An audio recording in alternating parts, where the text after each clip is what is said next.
Morning and welcome back to my vlog once again. So সবাইকে অনেক অনেক সুপ্রভাত। আর এখন বাজে 6:30। দেখেই বুঝতে পারছো নিশ্চয়ই তোমরা আমার ব্যাকগ্রাউন্ডটা, মানে চারিদিকে শুধু কোকিলের আওয়াজ আর কোনো আওয়াজ নেই, পুরো নিস্তব্ধ হয়ে রয়েছে। আর এখন আমরা এরকম সেজে গুজে বেরিয়ে পড়ছি। এই যে আমি শিপ্রা বেরিয়ে পড়ছি ঘুরতে যাওয়ার জন্য। কোথায় যাচ্ছি এক্ষুনি বলবো না, তার জন্য ব্লগটা দেখতে হবে।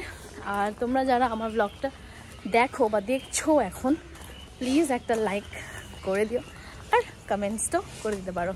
তো চলো দেখতে থাকো ব্লগটা, আশা রাখছি ভালো লাগবে। তো 6:45 ট্রেনটা মিস করে 7টার বারুইপুর লোকাল ধরে চলে এসেছিলাম শিয়ালদাতে। আর 8:45 নাগাদ একটা লালগোলা এক্সপ্রেস ছিল, সেটাতেই উঠে পড়েছিলাম, একদম ফাঁকা ট্রেন। আর নেমে পড়েছিলাম আমরা কৃষ্ণনগর জাংশনে। পুরোই ভালোভাবে চলে এসেছি একদম ফাঁকা ফাঁকা ট্রেনে। আর এই দেখো কৃষ্ণনগর জাংশনে নেমে পড়েছি। আর জাংশনে নেমেই প্রচণ্ড খিদে পেয়ে গেছিলো, তাই নিয়েছিলাম লুচি তরকারি। লুচি তরকারিটা কিন্তু বেশ ভালো লাগছিল খেতে, জানি না হয়তো খুব খিদে পেয়েছিল সেই কারণে হতে পারে। তো ফাইনালি চলে এসেছি আমরা কৃষ্ণনগর জাংশনে। তো এবার নিশ্চয়ই বুঝতে পারছো আমরা কোথায় এসেছি বেড়াতে, তোমাদেরকে প্রথমে জানাইনি। তো দেখি এবারে এখন যারা যারা ভিডিওটা দেখছো তারা যদি বুঝতে পারো আমি কোথায় এসেছি, তারা এক্ষুনি কমেন্ট করো আমার পুরো ভিডিওটা দেখার আগে। তো পেছনে যে শিপ্রা আসছে, আর প্রচণ্ড গরম, এই গরমে যে কীভাবে ঘুরবো সিরিয়াসলি জানা নেই, সিরিয়াসলি। তো চলো যাই, টোটো ধরবো এবার এখান থেকে। ভালোই রোদ আছে বাইরে ভাই, দেখা যাক এবার টোটোটা কোথা থেকে পাই। এখানে তো প্রচুর টোটো দাঁড়িয়ে রয়েছে, বাট যাবে কিনা জানি না। তো যাচ্ছি এখন, অনেকটা দূরে হেঁটে হেঁটে যেতে হবে এই রোদের মধ্যে। কৃষ্ণনগর জাংশন থেকে তোমরা অটো, টোটো, বাস সবই পেয়ে যাবে, কিন্তু আমরা চলে এসেছিলাম টোটো করে। আর টোটোতে আমাদের ভাড়া নিয়েছিল পার হেড 50 টাকা করে। তোমরা যদি শেয়ারিং করো তাহলে হয়তো কমে হবে, আমরা শেয়ারিং করিনি। তো সেই জন্যই 20 থেকে 25 মিনিট ট্রাভেল করার পরে চলে এসেছি ফেরিঘাটে। এখান থেকে মাত্র 3 টাকায় চলে গেছিলাম ওই পাড়েতে।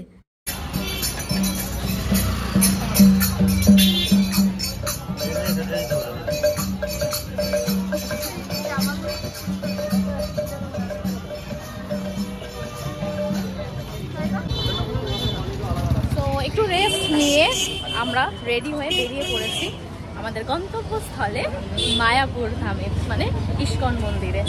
তো এখন যাচ্ছি আমরা ইস্কন মন্দিরে। এখন প্রায় 4:05 বাজে।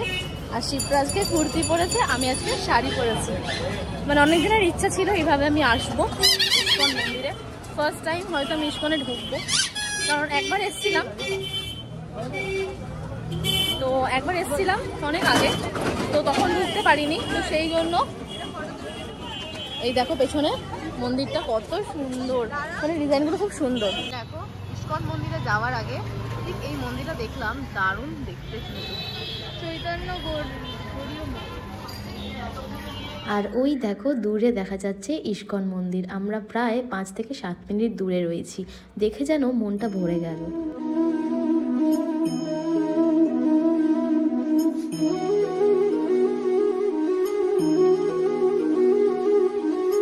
তো ঢুকে পড়েছি ইস্কন মন্দিরের ভেতরে, কিন্তু মন্দির এখনো প্রবেশ করিনি, কারণ আগে বাকিটা ঘুরে নিচ্ছি, কারণ সন্ধ্যা আরতিটা দেখবো। তো সেই কারণে একেবারে তখনই ঢুকবো, এখন আর ঢুকলাম না।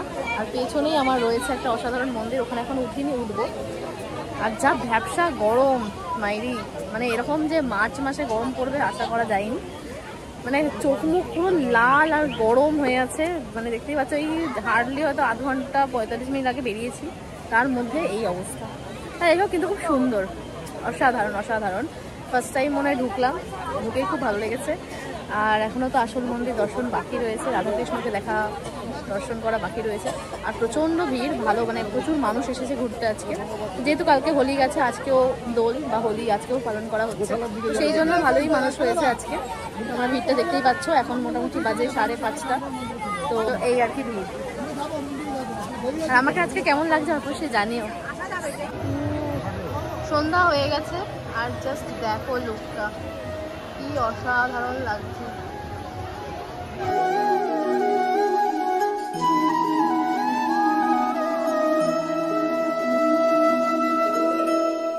চোখে যেটা আমরা দেখতে পাচ্ছি, মানে সামনে থেকে এত সুন্দর লাগছে, সেটা কিন্তু ফোনে অতটাও ভালো আসছে না। মানে চরম লাগছে, চরম। তুমি জাস্ট দেখো একবার, একটু আগে সন্ধ্যাবেলায় যেমন দেখলে ঠিক উল্টোটা, মানে দারুণ লাগছে লাইটগুলো দিয়ে, দারুণ, অসাধারণ। এখন আমরা মেন মন্দিরে যাইনি, মেন মন্দির বাকি রয়েছে, যেটা মেন ইস্কনের মন্দির। ওখানে এখনো লাইটিংও হয়নি, দেখতেই পাচ্ছ। কিন্তু এখন এইটা আমরা পুরোটা ঘুরে নিয়েছি। আর যেহেতু ফোন অ্যালাউড নয়, তোমরা সবাই নিশ্চয়ই জানো, তো সেই জন্য সেরকম তো ভিডিও করতে পারবো না, বাট বাইরে থেকে যতটা করতে পারি। তো জাস্ট ওয়াও, এক কথায় চরম। তোমাদেরকে আর একবার লাস্ট ভিউ দেখিয়ে দিলাম।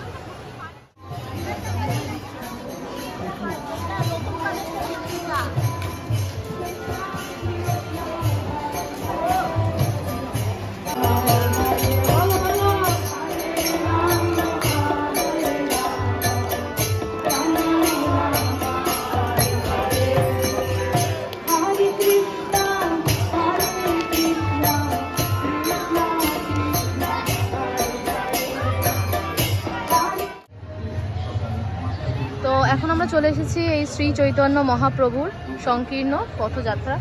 জানি না, এখানে সবাই হয়তো উইশ করছে। এই যে স্টেপসগুলো রয়েছে, দেখো খুব সুন্দরভাবে এখানে এক একটা হয়তো মনের ইচ্ছাগুলো বলছে, পূরণ করছে হয়তো।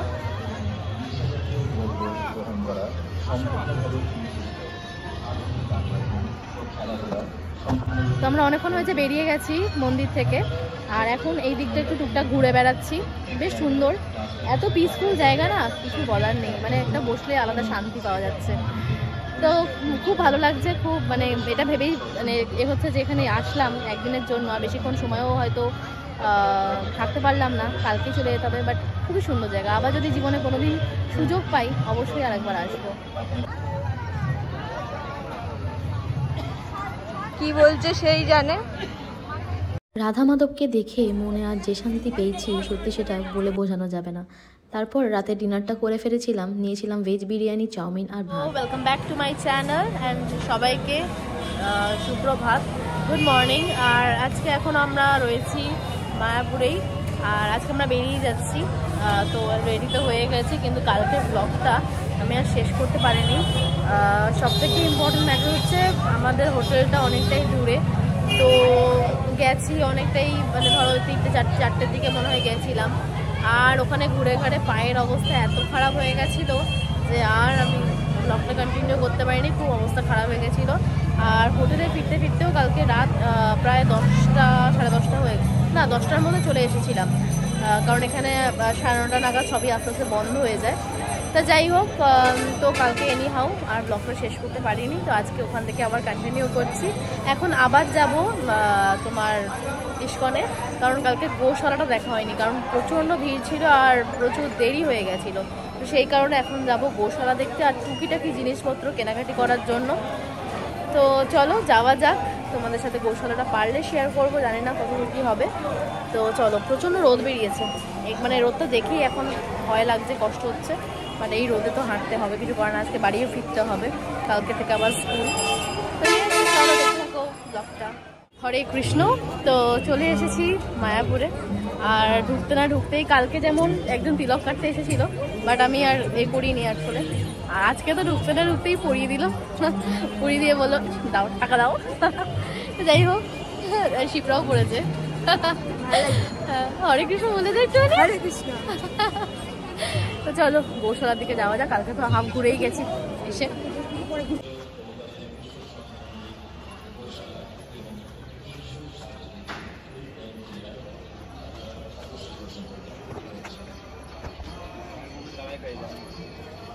দারুণ রোদ, কি গরম।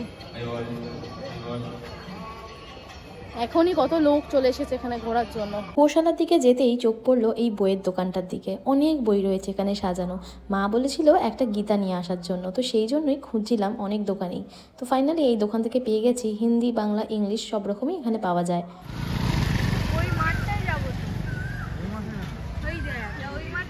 কি দারুণ দেখো বন্ধুরা, অসাধারণ লাগছে। এই ন্যাচারাল বিউটিটা জাস্ট চরম। এতটা হাঁটছি, হ্যাঁ কষ্ট তো হচ্ছে ঠিক কথা, বাট এই ন্যাচারাল বিউটিটা দেখে মনটা যেন ভরেই যাচ্ছে।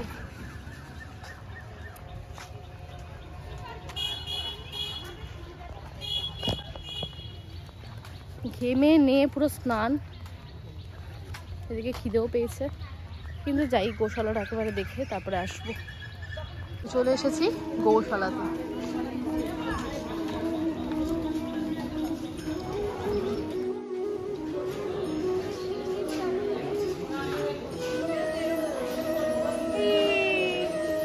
আমি এলাম আর উঠে গেল, কি সুন্দর, কত বড় শিং, কত এবার তাকিয়ে আছে, দেখো না কি সুন্দর ভাবে পোজ দিচ্ছে। আবার এদিকেও আছে অনেক।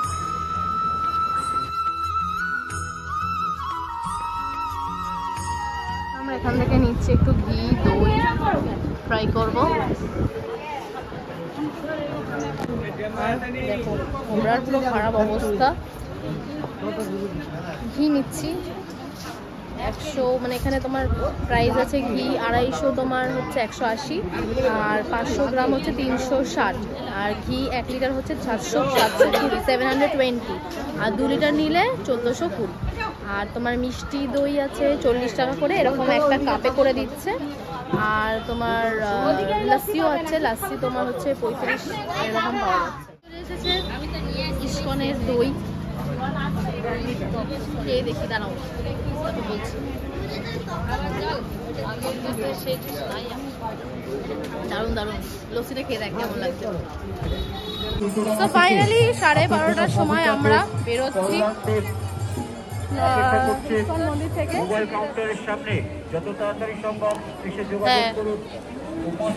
আর এই হলো ভোগের লাইন, দেখো কত ভিড় এই রোদের মধ্যেও, কত। তো এখানেই আমাদের মায়াপুরের ভ্রমণ শেষ, আর এখন আমরা চলে যাচ্ছি নবদ্বীপে, শুধুমাত্র নবদ্বীপের দইটাই টেস্ট করতে আর বাড়ির জন্য একটু নিয়ে যাওয়ার জন্য।